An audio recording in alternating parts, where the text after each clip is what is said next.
play began in 2009 from the simple question, what was the journey women took through history to get their rights in America? I wrote a 20-minute script, and volunteer women from the Center for Spiritual Discovery in Costa Mesa, California, put it on at the Women's Journey Conference in 2010. I learned very specific historical points in women's growth for their confidence and the place that they have in the world today. It's not so much teaching them about who they were historically as reminding the spirit of all women why it's important that we remember these women. That really has kind of made me relive as a woman how we got to this place, and I honestly hadn't thought about it. We kind of take that for granted. The women who brought all of us to the place that we are is a fantastic opportunity. I feel the time of the struggle and the survival, and what we're doing is actually groundbreaking in its own right. Are so kooky and wonderful and talented and great and majestic, and it's an honor. The response was phenomenal. People loved the positive message and the overarching educational and fun script. So I expanded it and took the show on the road, and more women got involved. We had teachers and retired people and singing instructors and professional actors.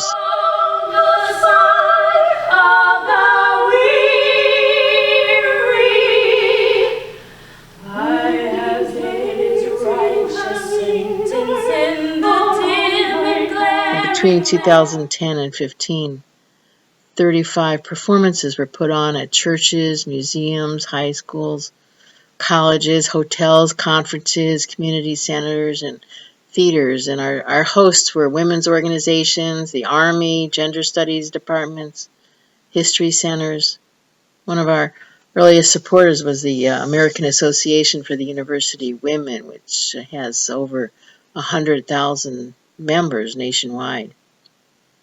And a highlight of those years was participating in the 2011 California Women's Suffrage Centennial in Sacramento. Virginia Woolf, Gloria Steinem, and Hillary Clinton. I'm playing Anne Hutchinson, who I love, and Bella Abzug, that feisty broad from New York. I like just when they all came out and sang. I loved it. It gets better every time I see it. Yeah, and she liked me. And she's the best Bella ever. But I also really liked all the facts rolling in the background.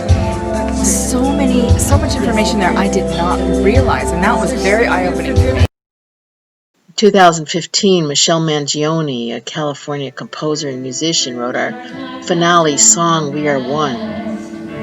We are one, we are strong, we have risen up and championed for the rights to carry on. Incorporating this song into the show helped shape who we are and what we're trying to say. The song focuses on how women have been left out of history books even though they've done so much. Its message is about the power and the strength of women and how we can no longer be silent when it comes to the fight for freedom and equal rights. With the addition of this song, we began the process of truly owning our message.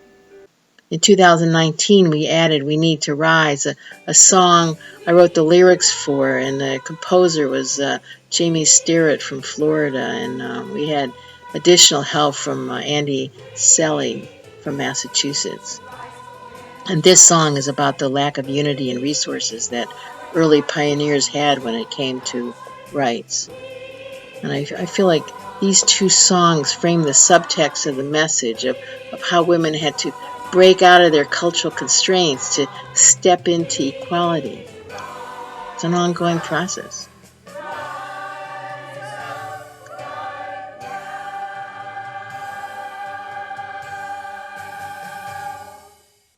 The year 2017 saw the largest single-day protest in U.S. history as women and men took to the streets at the Women's March to say that women's rights are human rights.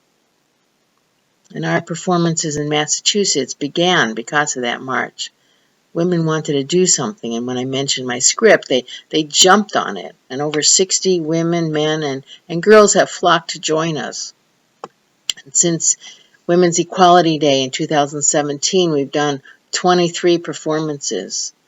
And this year being the centennial of the 19th Amendment, which gave women the right to vote, we're going to surpass what we did in California.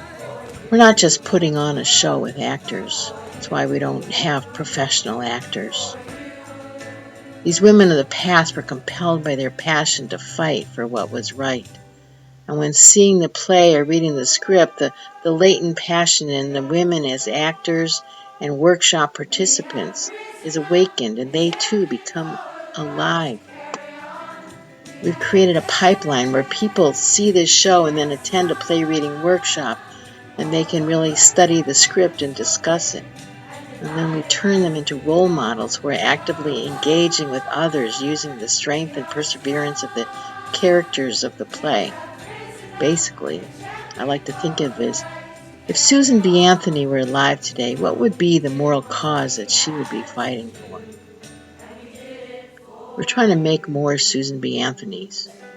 When the 19th Amendment was ratified and made into law, Carrie Chapman Catt said, "Our mothers began it, so it came to us as a sacred text." I take that statement to heart.